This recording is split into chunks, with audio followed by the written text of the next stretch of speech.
Molweni, good afternoon. Thank you so much for joining us. I'm really, really excited to have this conversation today on this beautiful but very cold Johannesburg morning. My name is Nobisa Makunga. I'm the editor of the Sowetan. And welcome to our Sowetan Women's Club conversations. I've got some awesome guests today, and I know a lot of you have basically been talking to me to say we're actually looking forward to this conversation. It's one of those that we kind of talk about, but when I talk about in a platform such as this, we're talking mentorship today, and the way we've tagged it, we're basically saying mentorship, basically the oomph behind your growth. We're talking mentorship, be it a school level, be it in a business setup at work, and just generally, socially in life. So welcome, a special welcome to our Women's Club members. Now, let me introduce you to our guests. First up, we've got Michelle Brown, businesswoman who is a founder of Collective Insights. Hi, Michelle. Hi, Nobisa. How are you doing? Looking stunning. Oh, thank you. In PE, we look stunning, darling. I know. I miss you guys, absolutely. And then we've got Masego Kunopi, who many of you know as a brand influencer and CEO of Clinic Beauty. Hi, Masego. Hello, Nobisa. It's actually Chic Beauty, and that happens a lot, so don't feel bad. Yes. Thank you. Thank you so much.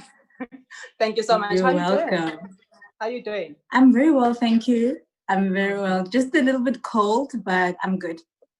It's freezing. I was like, this morning, and I woke up and I'm like, the sun is outside, but I'm actually inside, and I'm like, oh my word, I need my heater on and whatever. So, yeah. But anyway, thank you so much for joining us. Okay. And then next up, we've got an awesome businesswoman, Nosipho Damasane, who is an author, an executive coach, a mentor, a professional speaker, and of course, newly appointed head of Prasa Rail. Sis Nosi, how are you doing? I'm good, thank you very much. Also feeling very cold. So I know. Port Elizabeth, guys. Otherwise, hi everyone. Thank you so much. Thank you so much for joining us. If I can just take it back, I want to take it back to Michelle. Michelle, you are basically a founder of an organization called Collective Insights. And tell us about that, what it does, who you've brought into the organization, what the vision is, and and all of that. Sure. Thanks, Nobisa. During lockdown, I just thought we all have had a lot of time to think and reset and reflect and reformat. And I just thought women are so good at paying it forward. And during lockdown, at the start of lockdown, on Facebook, I offered a 30-minute free #conversation connect to anybody who wanted to be mentored. 30 minutes, and it was amazing how many young people took me up on my offer. And of course, it didn't stop at one 30-minute session. It's still going on. But then I thought, I have these amazing women who are friends and colleagues of mine around the country. And why don't I ask them if they're prepared to give 30 minutes a month for 3, maybe 4 months, absolutely free with all the data, if you're on the Vodacom network, sponsored by Vodacom. And every single one, I think bar 2, said yes. And the only reason the other 2 said no was that they are in a mentorship program at the moment, mentoring 2 others, and they just didn't think they'd have the time to dedicate it. So that's really how it came about. So I mean, you talk about the fact that it's something that you felt, paying it forward, right? So just take us through some of the, technical, how are you guys going to do this? So you meet, whether virtually or in person, whenever we actually allowed to, for 30 minutes. Who gets involved and how do we take it forward? So we are 16 women, 16, ranging with 2 of my wonderful colleagues that are here. Yvonne Chaka, Edith Fenter, Dr. Dori Wheel, Jackie Bass from Investec in PE, Carol Hall from Vodacom. I mean, we have Tracy Going. We just have amazing people. And they're all friends and colleagues of mine. And each of them will then be paired. I will pair them with a mentee. How does that mentee get to come to me? They have to email me a motivation. And it's going to have to be a strong motivation, and they have to going to commit to 30 minutes a month for the next 3 to 4 months. And with these kind of caliber of women who are going to mentor them, there's no leniency as far as not being on time, missing a mentor session, because then they're out of the program.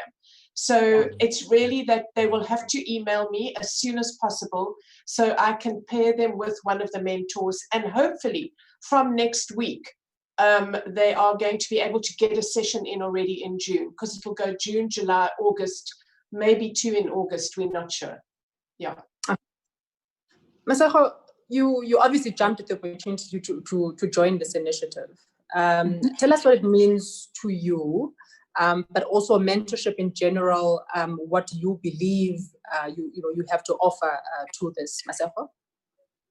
For me, I think I jumped instantly onto it because when I started out in business, I was struggling with mentorship. I sort of had to hit my own speed bumps, off ramp, come back on without any guidance. So I always say that whatever took me 7 years, I wanted to take the next person 7 months, just try and create not so much a shortcut, but a program that will help them realize their full potential, which is what I think mentorship is. It's just about sharing your skills, your time, your experience with somebody else.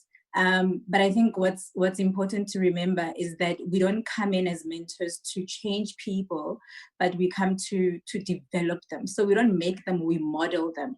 So I think that's one key thing for me. A lot of motivational speakers argue with me when I say we don't really become whatever we want, because they always say you can be anything you want. And I honestly believe that we become more of who we are, who we already are. So that's where we come in as mentors, just to model and not to make a person.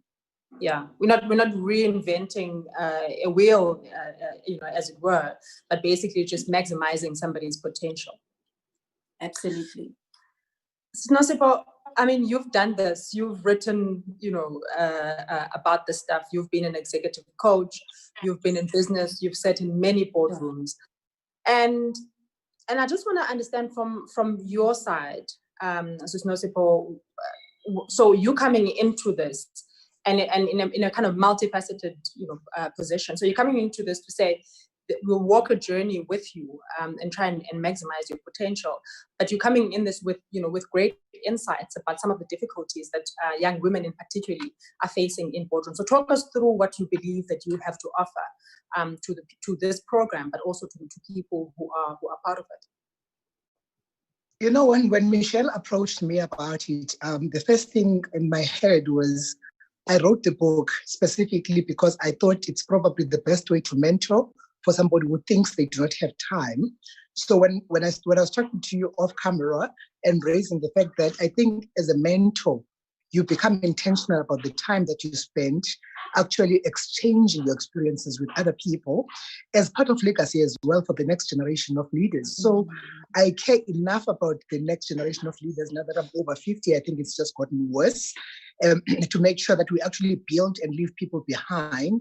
So coming into it, yes, I'm actually looking at it as a learning curve. And I think already the previous speaker talking about the fact that we're not here to change the people.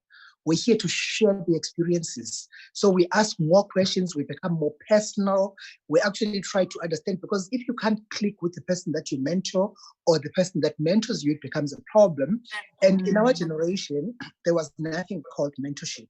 So we created mentors by looking at people that we aspired to and actually just followed some of the steps they do and tripped on the way and made it forward. And why not with the next generation? Why not share and actually give the experiences? So you're right when you say that. I see it as a personal time giving to people. I see it as sharing of experiences, and yes, diverse experiences, especially because my experience has been very much in male-dominated fields, where women just spend more time worrying about being a female than actually sharing what they actually already have and own. So our job as mentors is to get what you already have inside to actually be able to be bold enough to spill it out. So I want to ask this question, perhaps again, Nosipo, to you first.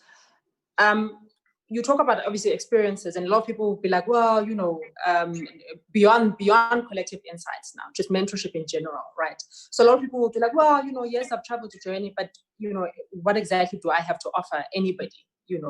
What lessons really would I be able to share with that? Who makes a good mentor and how? I think for me, it's a mentor is somebody who is willing, first of all. Number one, they care about the next generation, which is the key issue. They are continuous learners themselves, because people say to me, when you are mentoring, you are teaching. And no, you're teaching and learning, because you also go through experiences with your mentee that you don't necessarily have yourself. You are open and very willing to listen, because it's one thing to actually go and share your experiences to the level where your mentee sits back and say, what did I learn? I just listened to a story. So it's very important to actually be curious and go that extra mile to understand them, so that you can then begin to ask the questions that pertain to the person holistically. The other one that is very important, and it's often ignored, is honest and genuine feedback. When you actually pick up the weaknesses as you go through the 30-minute processes that you have with your mentee, you should be able to study some of the things that could actually stand in their way and try to bring them up in a very gentle way. You must actually pour a lot of positive energy to the person you mentor, as opposed to criticizing. But I think the most important thing for me as a mentor is to actually trigger the thought processes for them to continue to grow. Absolutely. I actually agree with you. Masako, I want to bring you here and just ask the question. Sometimes there's a pitfall that people fall into, whenever we're mentoring somebody, and then it becomes, rather than what Nosipo says, it's a sharing and learning opportunity, but it becomes almost a self-indulgent opportunity for the mentor. How do we prevent kind of falling into that pitfall, Masako? And how do you kind of keep the goal in mind that, yes, we are learning and teaching, but it's actually also, about the person with whom you've partnered with on the journey? I love what Nosipo just said about the mentor also learns in the process, So I think it's important in the beginning to set clear goals and a structure. Okay, if you have clear goals in the beginning, a structure and an outline, then it helps to give you guidelines, you yourself, the mentor and the mentee, because like you say, in some moments, the mentee tends to depend maybe a little too much on the mentor. And it's not about making your life easier, but it's about giving you tasks that you must go and do. And then those are going to help you with your personal growth, be it personal development or social or economic opportunities that you create for the person. But the goals and the structures must be very clear in the beginning. And also when a mentee approaches you, you've got to check them as well. You've got to check one thing also that's important. Are they teachable? Do they have a teachable spirit? Because some people want a mentor just to be associated with a big name. Some people's reasons for getting a mentor are very, very wrong. So I think if we set structures and goals in the beginning, then it helps us to stay on track. And also, you have to always appreciate the time of your mentor, because I also think mentorship is an act of kindness, to be honest, because you have to sacrifice a certain time of your life to help somebody else grow. But I just appreciate the fact that you yourself are growing as a mentor, especially if you're doing something like group mentoring. Then you find 5 ladies who are completely different backgrounds, different challenges, meaning they process their thinking also in many different ways. So it also develops you as a mentor, to say, okay, I need to meet this one at her level, that one at her level, and that one at their level, because the approach will always be different. So I think that you also grow as the mentor while you're working with mentees. Absolutely. And if I may ask all our members watching on the chat to please remember to engage with us. You can leave us your questions or comments on the chat on our channels, and any questions that you may have from our panelists will basically be engaging on those.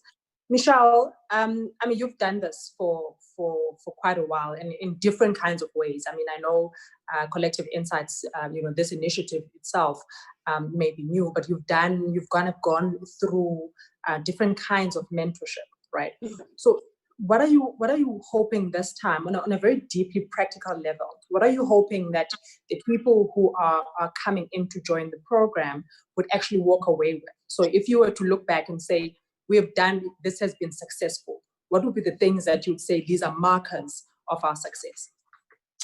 Yeah, I think, Nwabisa, I'm talking, I think, as a spokesperson for the incredible women who are with me on this group. I think we've all had experience. We've all had challenges.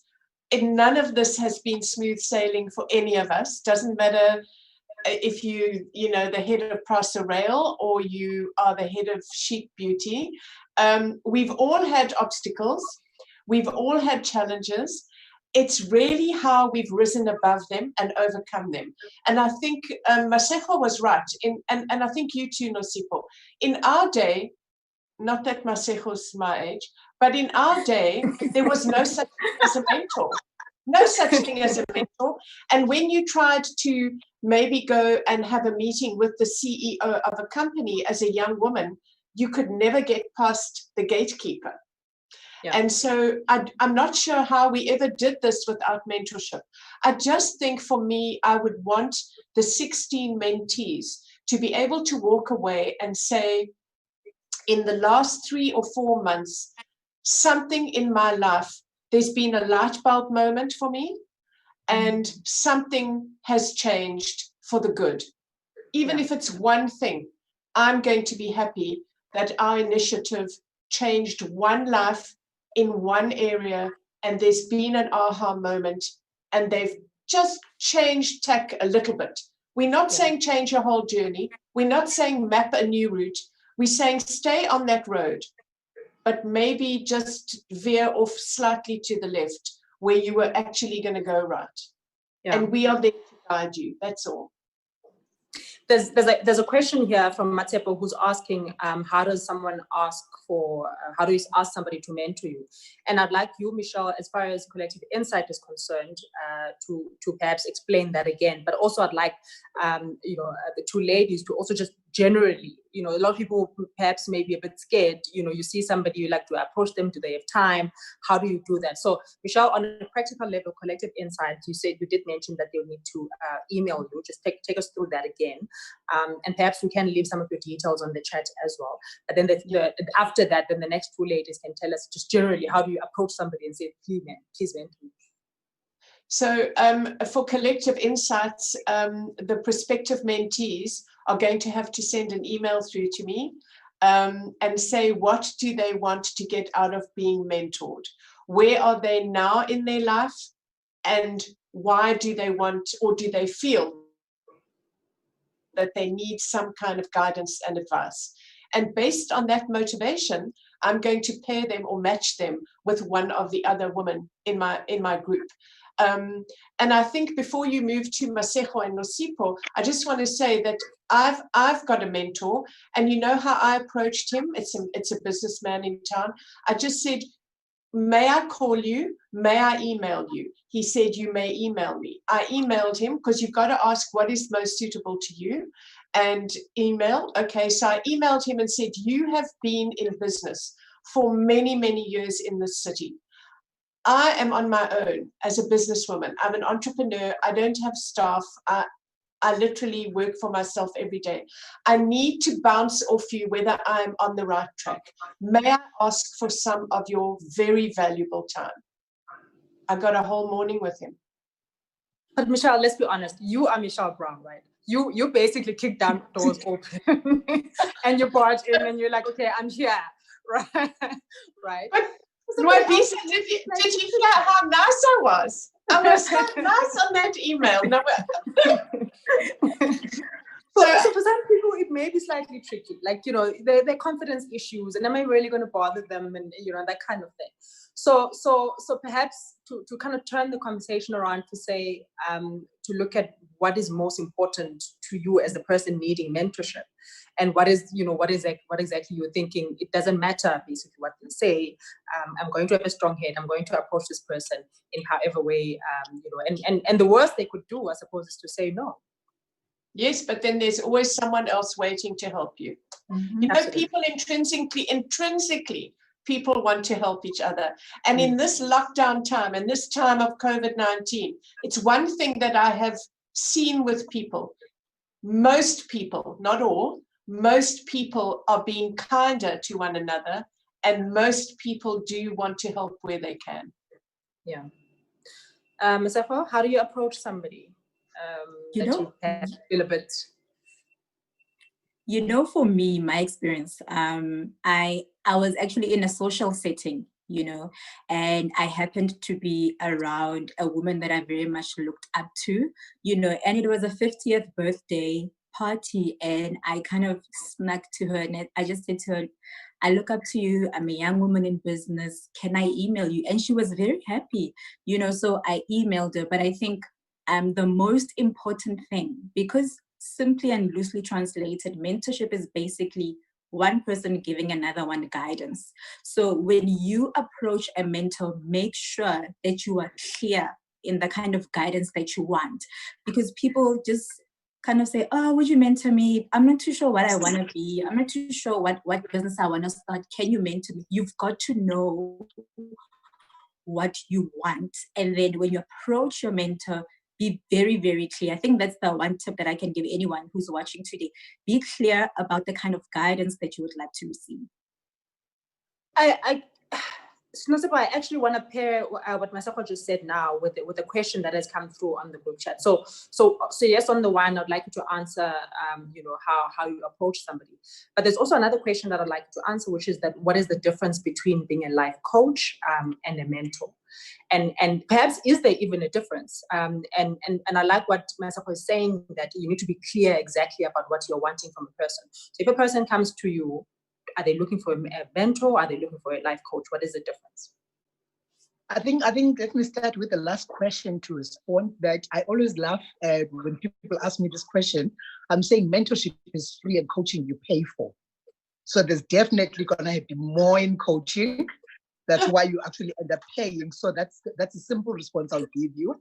And I think that's based on the fact that when you're mentoring somebody, most of the outputs you see in their behavior and in their progress.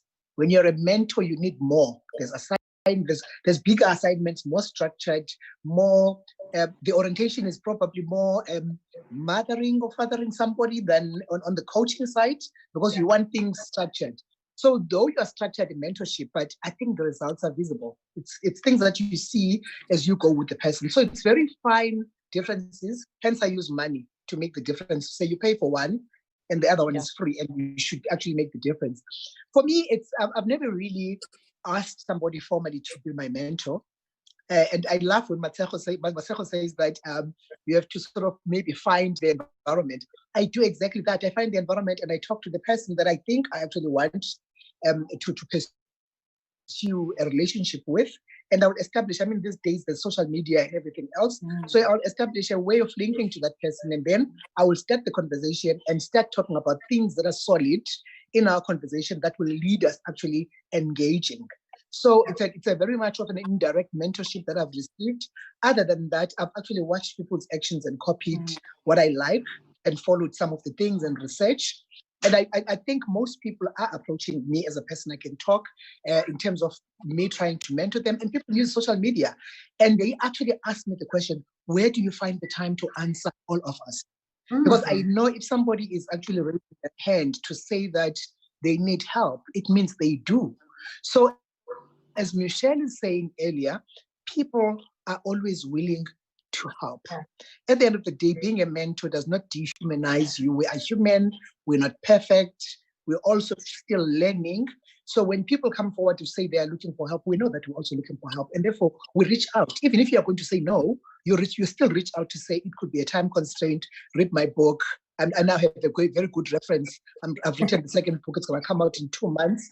So I just say, read my books and read chapter 6, and you'll find some answers in it. And then you can contact me if you have questions. So we always readily are available to assist.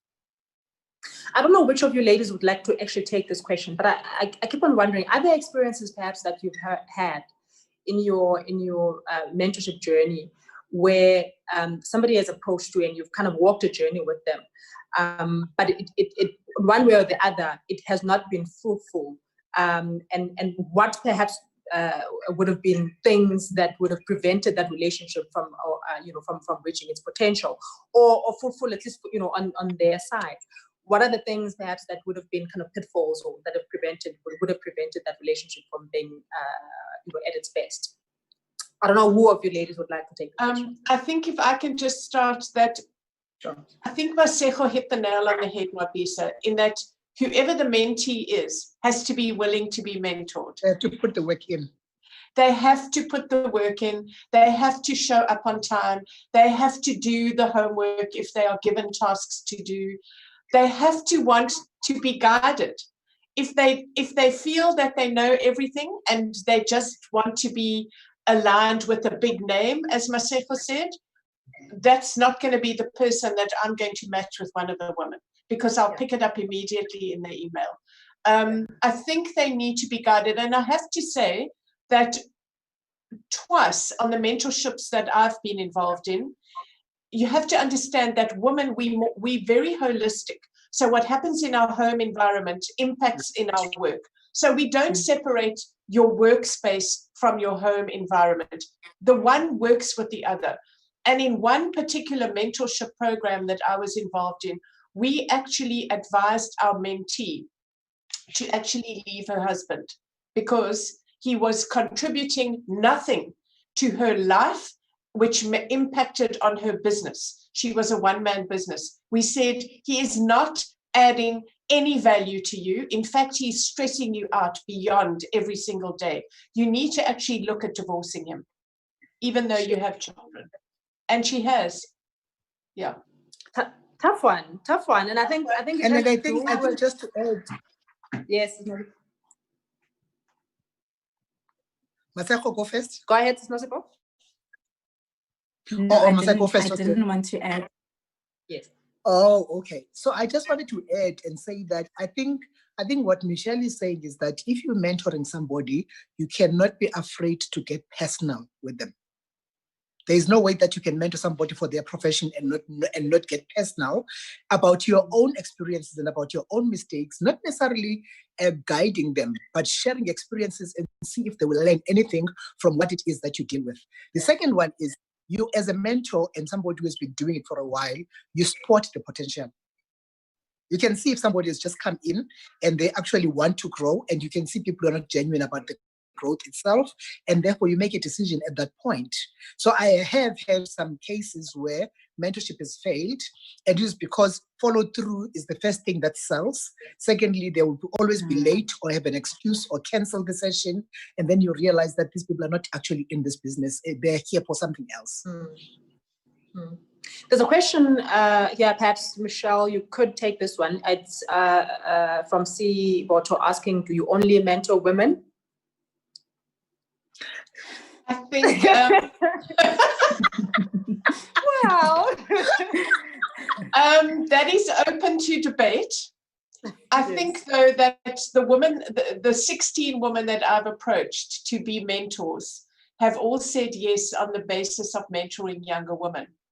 Having said that, though, if there is a young man that wants to send in a motivation and is really, really, really keen to be mentored, I will have a look at it and I will see if I can match him with one of the mentors. Masego and Nosipho, I have to ask you on this one. Masego, I've mentored men, young men, and my key concern was slightly different. I was becoming very concerned about women empowerment to the level that it actually disempowers marriages. So I was thinking, who are these young men going to marry if these women are strong alone? Yeah. So I've taken a couple of young men to actually mentor in their careers, as well as just in the way they behave as sons, if you like. Yeah. Maseko, do you want to jump in here?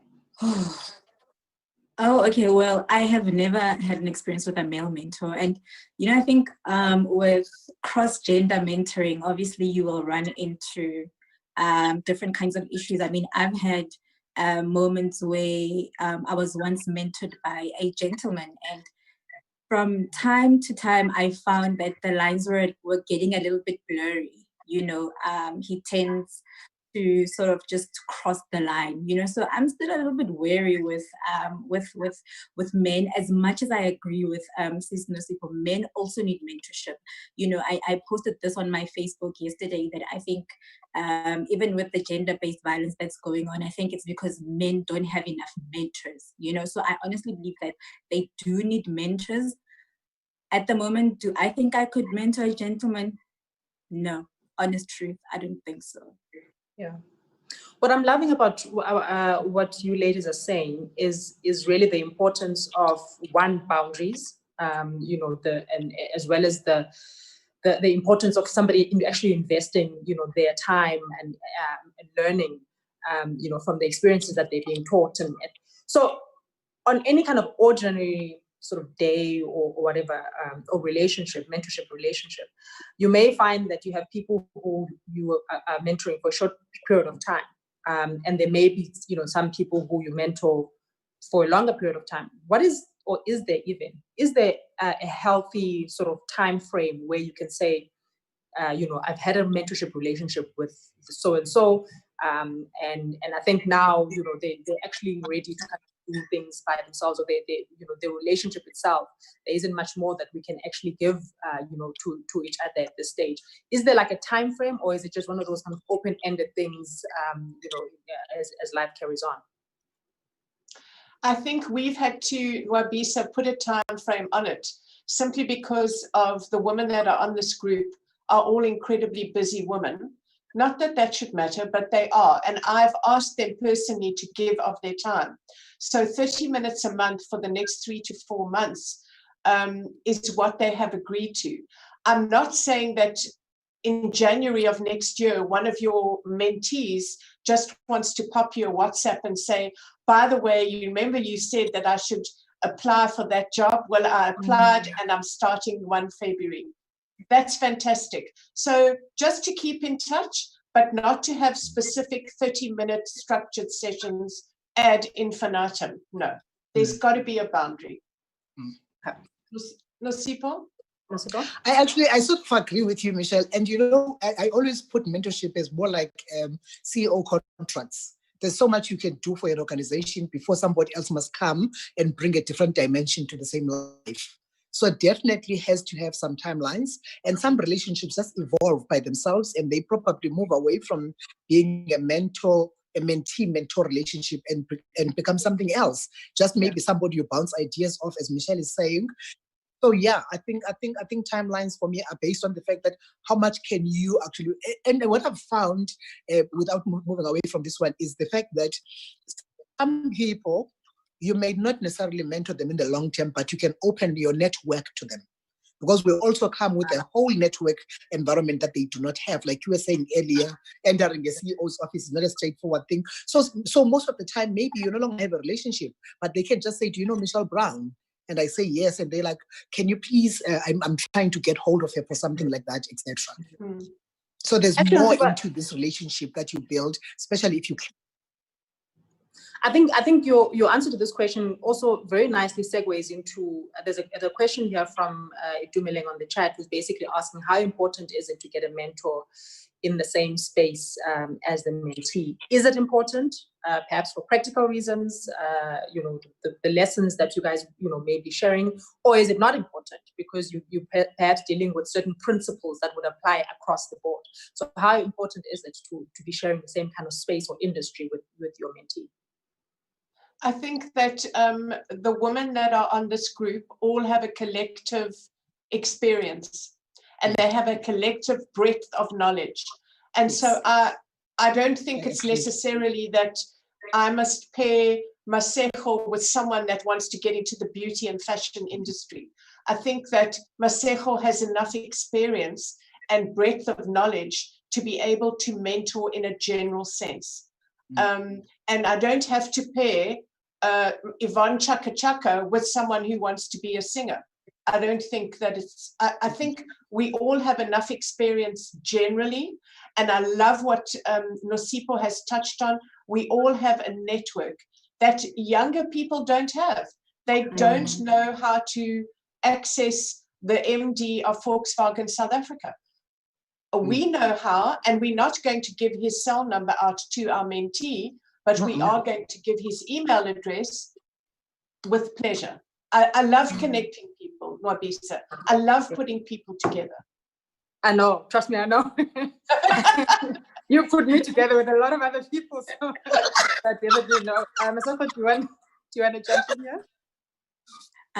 So I think when we speak of mentoring, obviously you wanna go with somebody who's got a teachable spirit. For me, that's most important.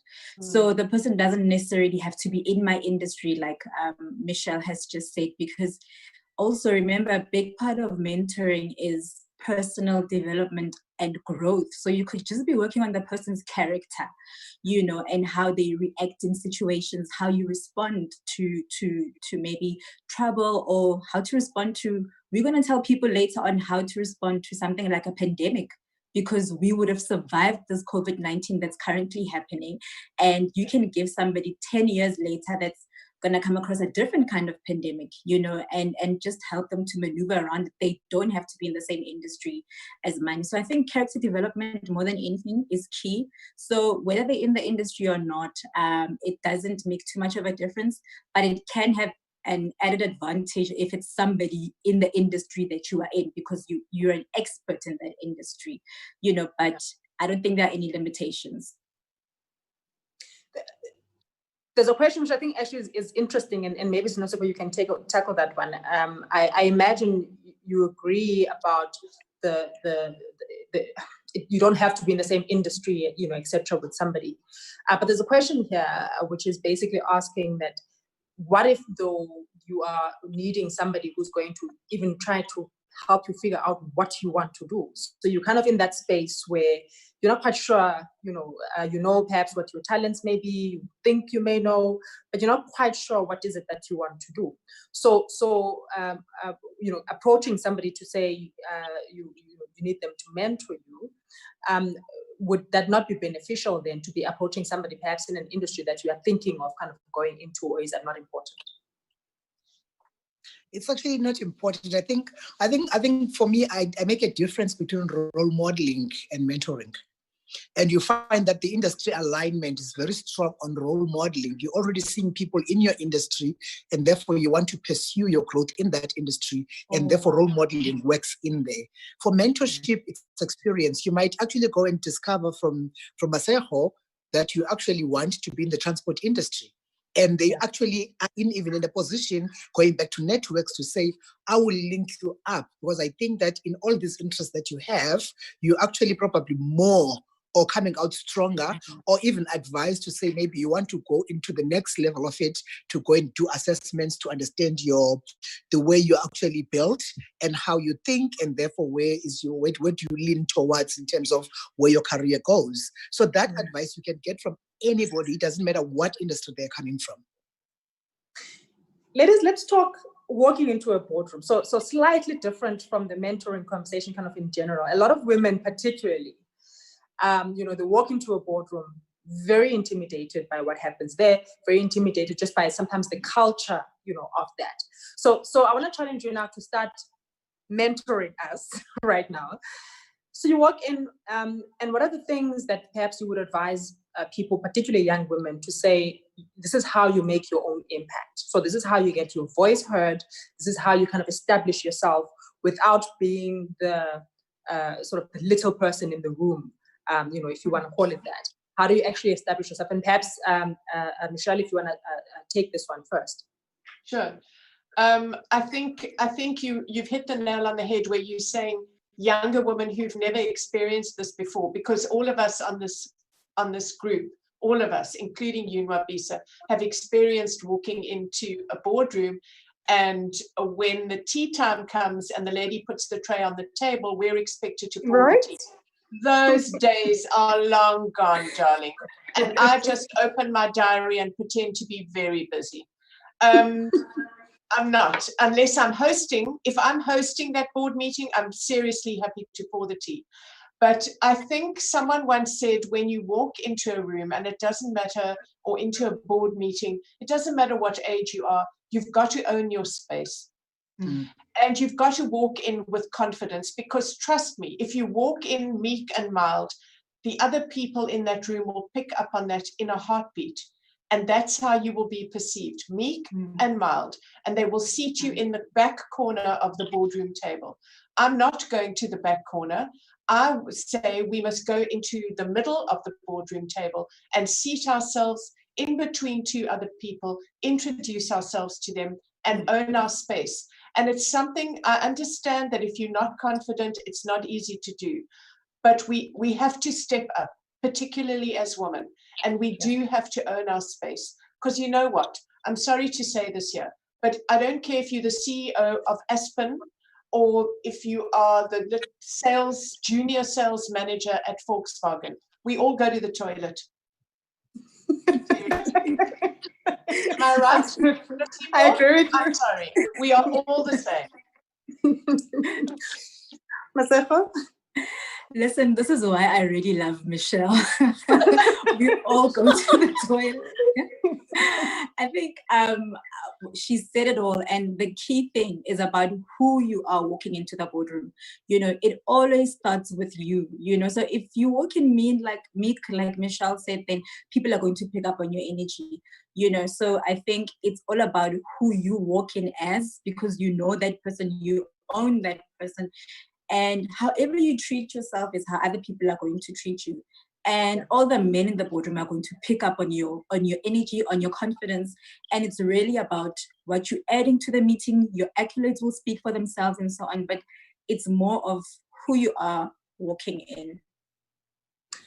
Nasiba, before you jump in, I actually want to ask a question that's perhaps quite pointed. So I listened to a conversation some time ago, and this incredible woman was talking, and she was talking about certain things that we as women, you know, even in small ways, such as language that we use, and all of that, certain things that have been drilled into us more often than not, to say basically that's your seat and that, you know, you will sit there. So she'll say, for example, even saying my 2 cents worth, you know, in this contribution of this conversation is this, you know, and she's saying, no, I'm not speaking 2 cents worth. I know it's a word basically kind of bandied about, but she's like, no, you need to understand you are making a contribution, and this contribution is as valuable, you know, as you prepared for it.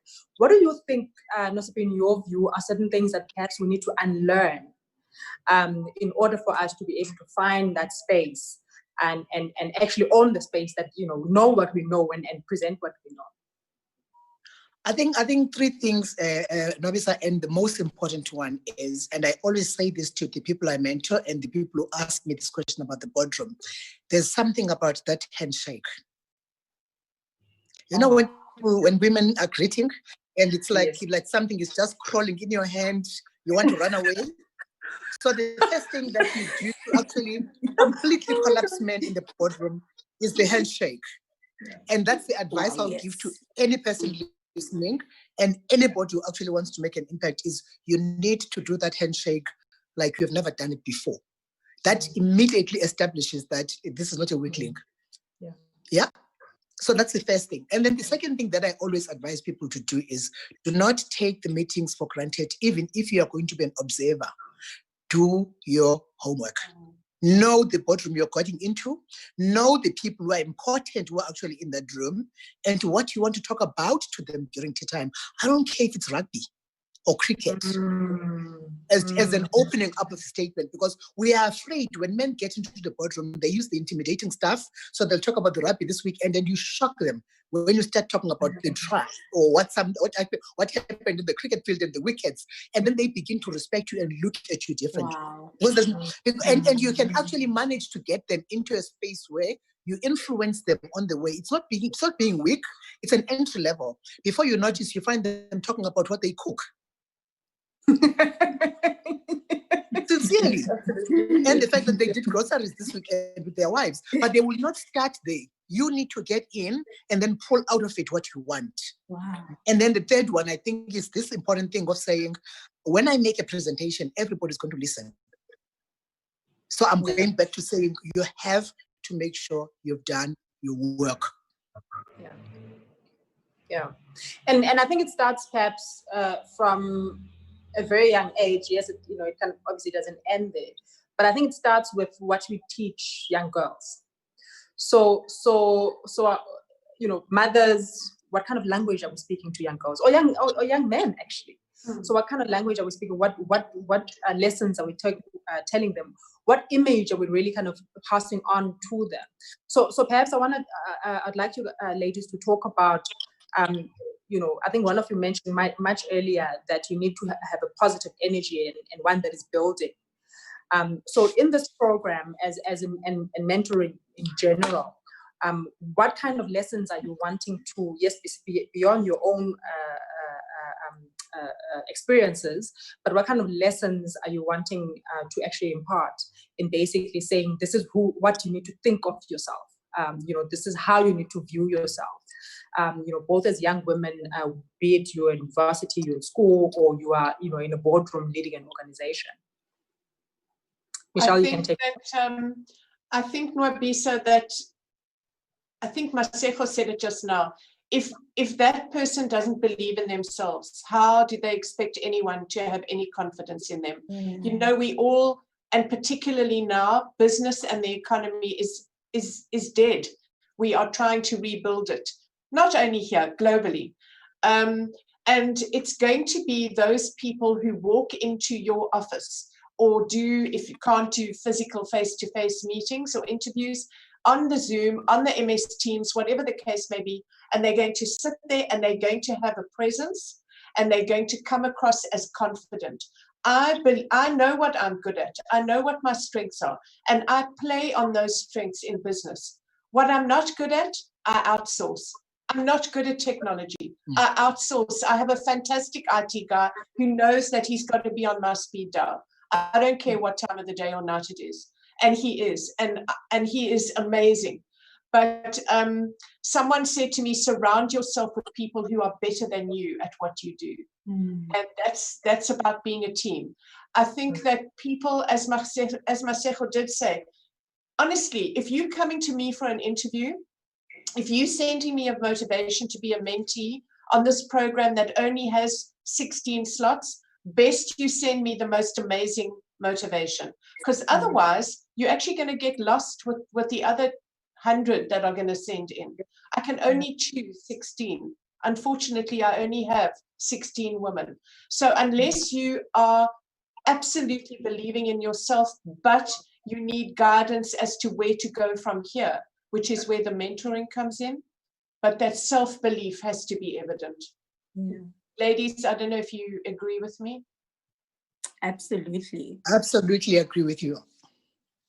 Maseko, may I ask you? Oh, yes, please go ahead, Maseko. No, I was going to say Maseko must go first. Okay, no, so were you going to ask the question or should I just answer? So Michelle says it's important to surround yourself with people who are better than you, right? Which I think is quite a powerful thing. Yes. But how do you do that in a particularly if you're running a business, etc.? How do you do that? How do you do that in industries that are so competitive? How do you kind of say, this is my business, this is what I do. I want to get the best people without actually yourself being intimidated by what those people may impart on you. Okay, let me use myself as an example here. Okay, with what Michelle said, surround yourself with people who are doing greater, better, and that you look up to. And this is me right now with Sis Nosipo and Michelle at the moment. I was saying to them in our group, I think during the week, that it's such an honor, it's such a privilege just to be surrounded by these women. You don't know how much it's so important to me. So here's the key thing that you need to do. When you get an opportunity, use it. Don't take it for granted. Let me tell you how I met Michelle. I was speaking at a women's event, I think 2 years ago in PE, and she was there as well. And even when we were having, I think it was the following day where we were having breakfast, I tried my best to speak to her, to conversate with her, and that's how I met her. And then she remembered me from that day. So make an impression. Take those 2 seconds that you have and make an impression on people.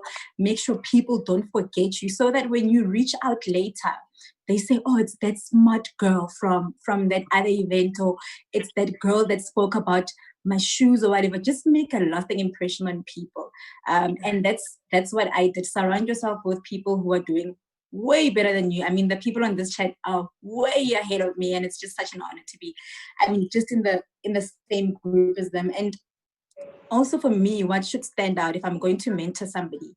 I want to mentor somebody that I can clearly see will mentor somebody else. Okay, so that what I do today has such a ripple effect.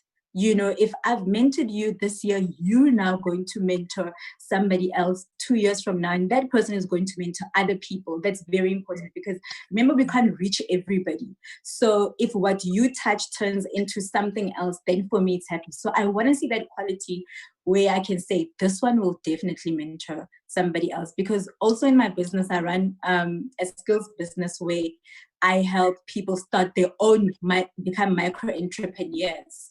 So it doesn't end with me sharing the skill. They then start their businesses, and then they share their skills. So for me, that's one of the key things that I want to see in a mentee.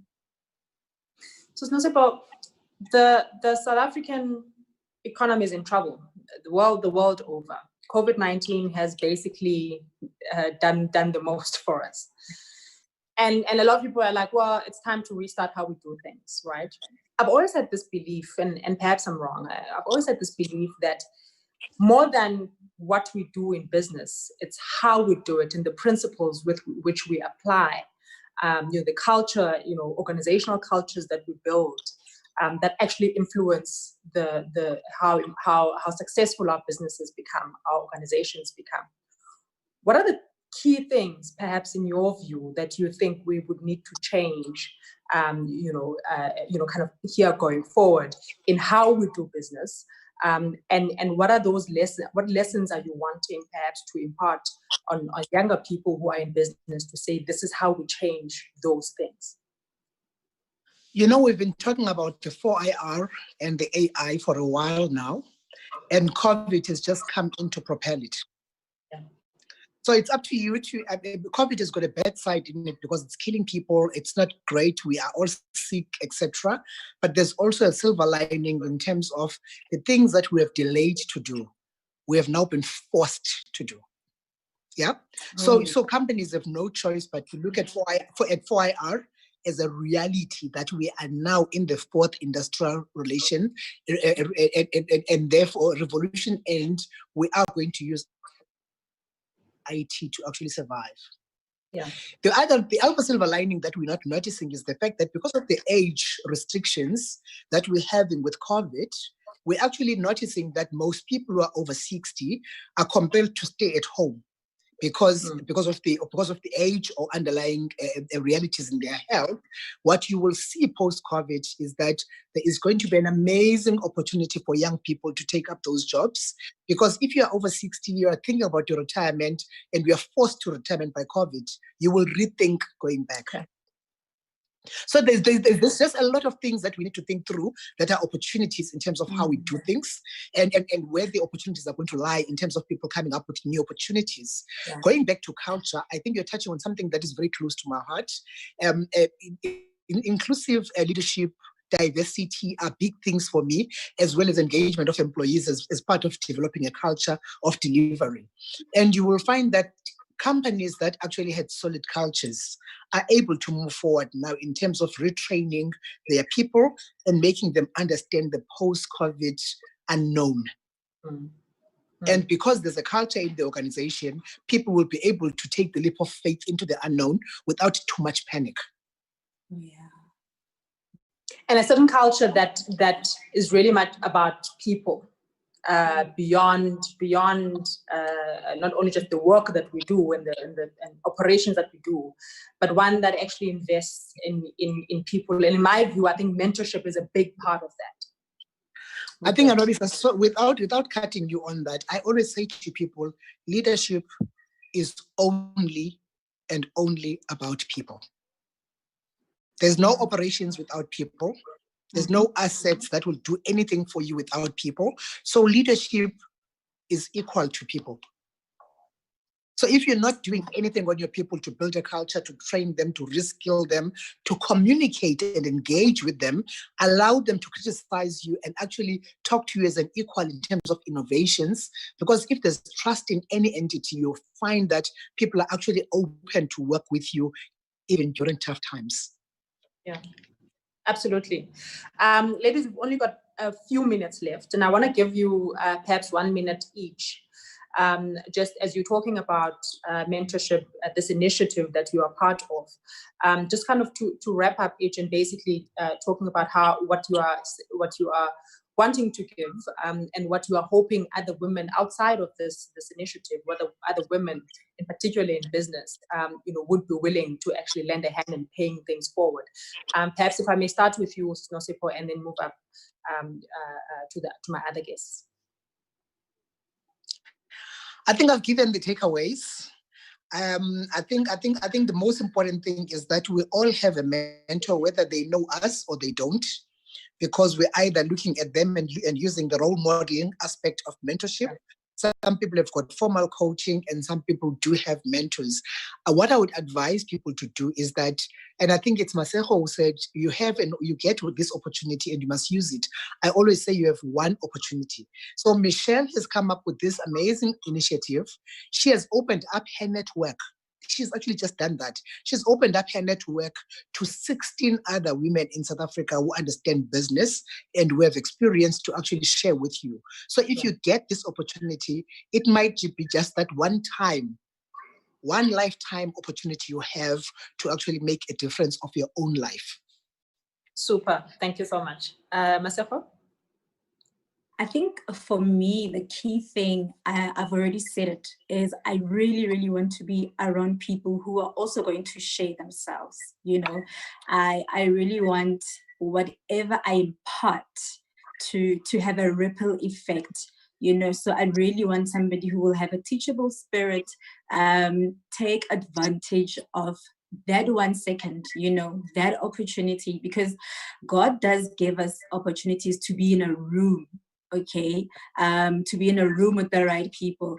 So it's what you say when you are in that room that's going to determine, are you going to stay in that room or are you going to come out of that room? Are you going to gain anything in that room? So also in the meantime, to young people, read as much as you can.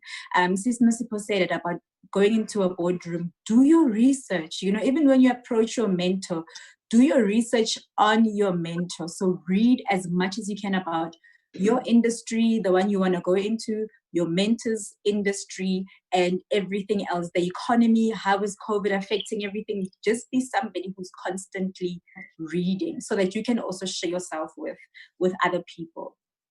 Read, engage, be in the moment. Michelle, do you want to jump in here? I just want to really jump in with a fabulous quote that I saw during lockdown, which says, and it's not mine, I think that when the dust settles, we will realize 3 things. Firstly, how little we need. Secondly, how very much we actually have. And thirdly, the true value of human connection. And I think that's what we're offering here. Oh my word. That's actually awesome. That really is awesome. Ladies, thank you so much, Michelle Brown, Nosipo Damasane, and Masego Kunoki. Thank you so much for joining us at the Sowetan Women's Club this afternoon. Thank you, especially for what you're doing. Thank you for founding, Michelle, this collective insights and the opportunities that you are giving to young people. I think we need this and initiatives such as these more than ever in this time of uncertainty. And to you, everyone everybody who's joined us in this conversation, to the members of the Women's Club. Thank you so much for always supporting us. If you're not a member, please do make sure to sign in. The details are always on the chats and on our social media pages. My name is Nwabisa Makunga, the editor of Sowetan. It's been an absolute pleasure. Thank you so much, Ndiabulela. Cheers.